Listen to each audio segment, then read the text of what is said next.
Today we're going to talk about the importance of forgiveness, but the difficulty of forgiveness when you're faced with a suicide.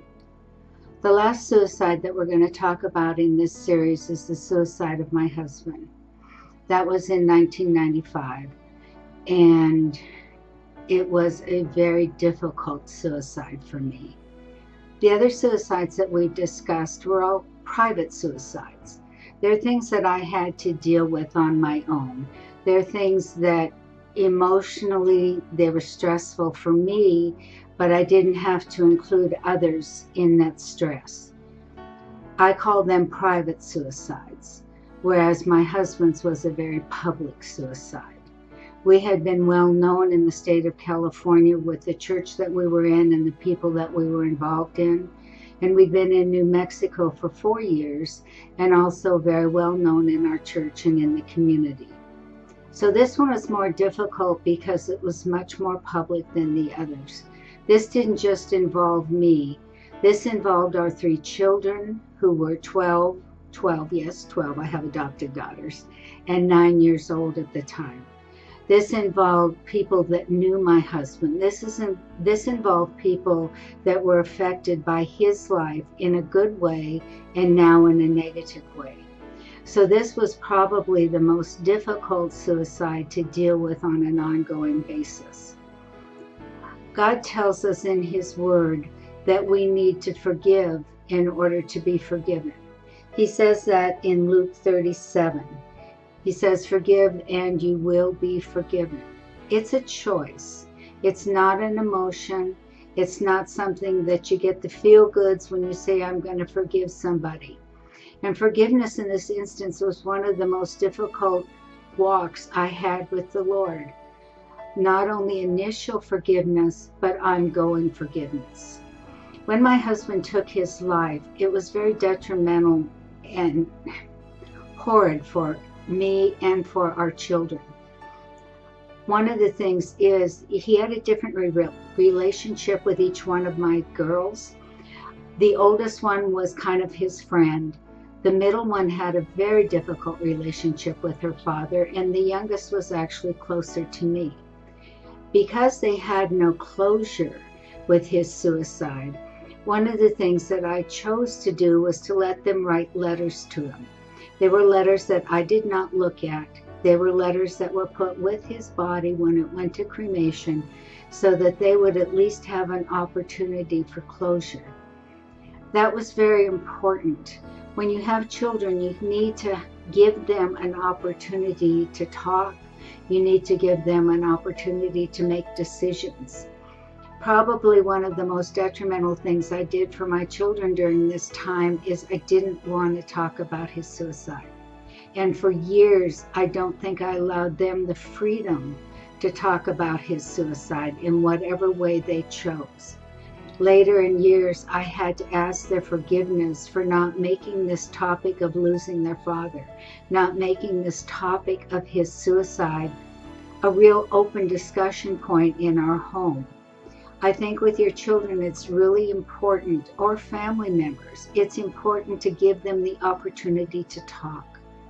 Another thing that happened with this is that his parents, who were the only grandparents that my children had at that time, disowned us basically because they decided it was our fault that he committed suicide. We also had his 3 grown sons that we had to deal with in regard to suicide.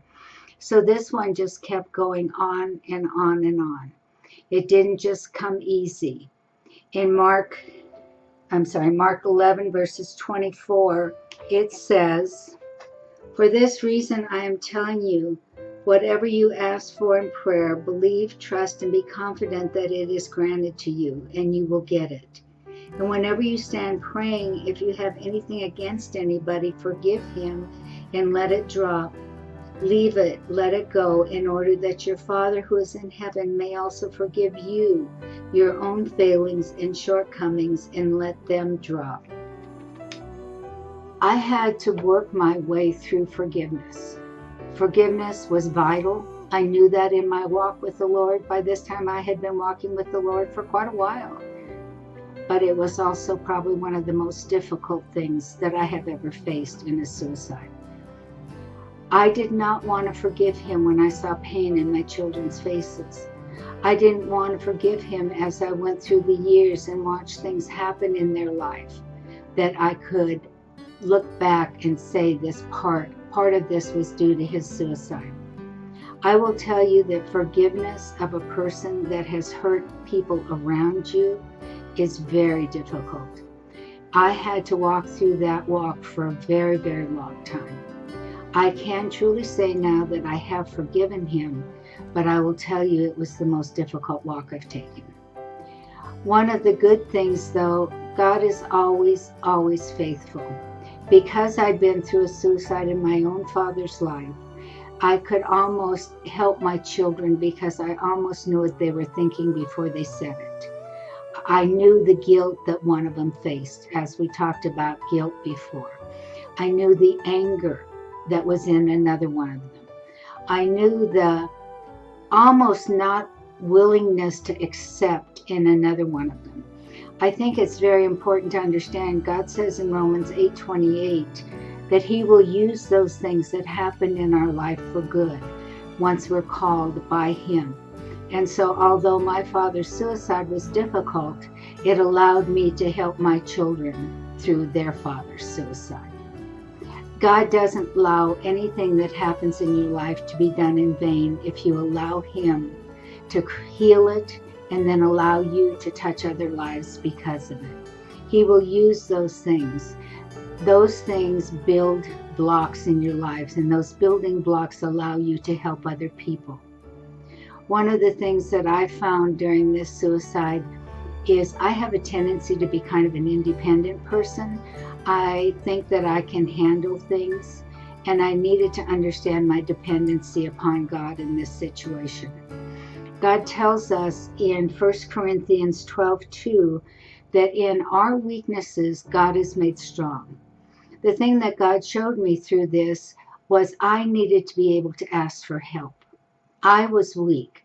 Even though I wanted to be strong, even though I wanted to be able to do it, God showed me that he brought people my way, people that would stand in the gap with me, people that would be strong when I was weak, people that would allow me to cry, people that would allow me to just be with my children, people that would just stand with me. One of the things that I read in a devotion not long ago, which was very important, was when you have a suicide, this is the kind of person you need. Poet William Carlos Williams wrote, "When trouble comes your soul to try you, you love the friend who just stands by. Perhaps there's nothing he can do. The thing is strictly up to you. For there are troubles all your own, and paths the soul must tread alone. Times love can only smooth the road, nor friendship lift the heavy load. But just know you have a friend who will stand by until the end, whose sympathy through all endures, whose warm handclasp is all yours. It helps some way to pull you through, although there's nothing they can do." When a person is facing a suicide like this, there's so many things that are ajar that you can't fix. I couldn't fix my kids. I could be there for my children. I could be as strong as possible for my children. But one of the things that I determined is I needed to let my children grieve in their own ways, as well as allowing me to help them grieve. I gave them the opportunity of whether they wanted to go to school or not.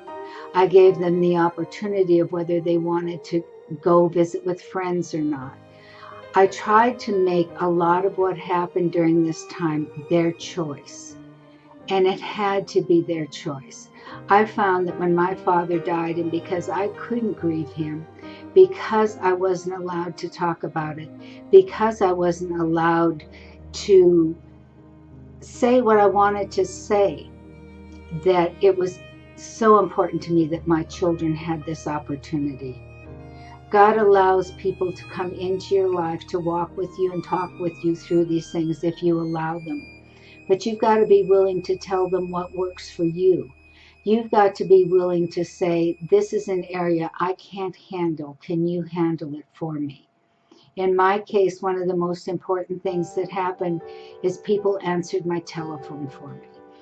I had, I almost say hundreds. I had so many phone calls.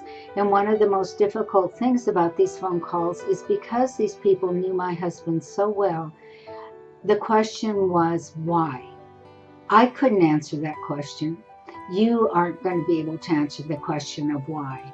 But you need somebody that is willing to intervene if that's a problem for you. I needed to spend my time with my children. That was what was important to me. So people answered the phone for me. And I will tell you, that saved my emotions because I couldn't help these other people. Sometimes when you go through a suicide, people want you to help them understand. And it's not bad. It's that they need someone to talk to them too, but it might not be you. You know what your thing is that you need help with. You know what you need to get through. And I will tell you, make sure you tell people what it is, because that will help you. That will give you the grace that God wants to give you. I have struggled, but I have succeeded in forgiving my husband. I hope and I pray that my children have succeeded in forgiving their father. That is their walk with the Lord. That is things that they need to walk through on their own, and I can't do it for them. People that are in your life, when you have a very public suicide like this, they need to walk through their forgiveness. They need to walk through that on their own. Some never will. Some will be unable to forgive. Some will be unable to understand.